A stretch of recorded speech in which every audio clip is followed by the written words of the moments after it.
مسجد ذوالنورین مدینہ منورہ میں واقع ایک تاریخی مسجد ہے۔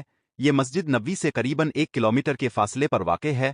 اس مسجد کو ذوالنورین کا نام اس لیے دیا گیا ہے کیونکہ یہ حضرت عثمان بن عفان رضی اللہ عنہ سے منسوب ہے، جنہیں ذوالنورین کہا جاتا ہے۔ انہوں نے 2 بیویاں نکاح میں رکھیں جو رسول اللہ صلی اللہ علیہ وسلم کی بیٹیاں تھیں، حضرت رقیہ اور حضرت کلثوم رضی اللہ عنہما۔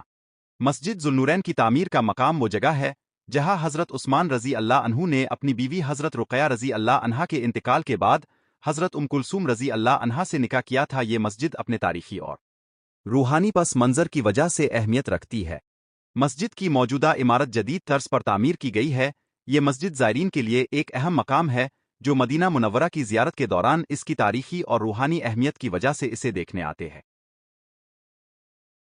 مصر کی سیاست نے خلافت کے خلاف پروپیگنڈا جنگ اور عثمان کی شہادت میں اہم کردار ادا کیا۔ مصر سے تقریباً 1000 افراد کا ایک گروپ مدینہ بھیجا گیا جسے عثمان کو قتل کرنے اور حکومت کو گرانے کا حکم دیا گیا تھا۔ چونکہ مدینہ کے بہت سے مسلمان حج کے لیے مکہ چلے گئے تھے، اس لیے باغیوں کا ہاتھ مضبوط ہو گیا اور بحران مزید گہرا ہو گیا۔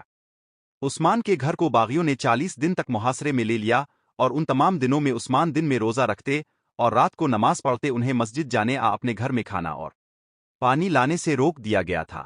40 رات عثمان نے خواب میں نبی کریم کو دیکھا، جنہوں نے ان سے فرمایا، اے عثمان، تم 40 دن سے روزہ رکھ رہے ہو، کل ہمارے ساتھ افطار کرو گے۔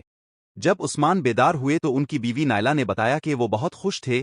سب سے پہلے انہوں نے باہر جا کر اپنے محافظ سے کہا، میں تمہیں اللہ کی قسم دیتا ہوں میرے خلاف کسی کا خون نہ بہانا۔ پھر انہوں نے قرآن اٹھایا اور اس کی تلاوت شروع کی۔ ایک باغی خاموشی سے دیوار پھلانگ کر اندر آیا اور عثمان کی داڑھی پکڑ لی۔ عثمان نے سکون سے کہا، میری داڑھی چھوڑ دو، کیونکہ یقیناً تمہارے والد اس داڑھی کی عزت کرتے تھے۔ یہ سن کر باغی کا ہاتھ چیلا پڑ گیا، کیونکہ اسے یاد آیا کہ نہ صرف اس کے والد بلکہ نبی کریم اور سب لوگ عثمان کی عزت کرتے تھے۔ یہ سن کر باغی وہاں سے چلا گیا۔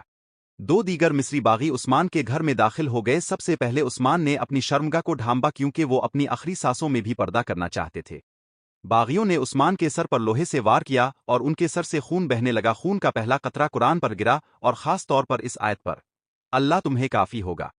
پھر ایک باغی نے ان پر تلوار سے وار کرنے کی کوشش کی۔ عثمان نے اپنا ہاتھ اونچا کیا تاکہ اپنے آپ کو بچا سکے، لیکن ان کا ہاتھ کٹ گیا۔ عثمان نے باغی سے کہا، اللہ کی قسم، یہ ہاتھ جو تم نے ابھی کاٹا ہے، یہ وہ پہلا ہاتھ تھا جس نے قرآن لکھا تھا۔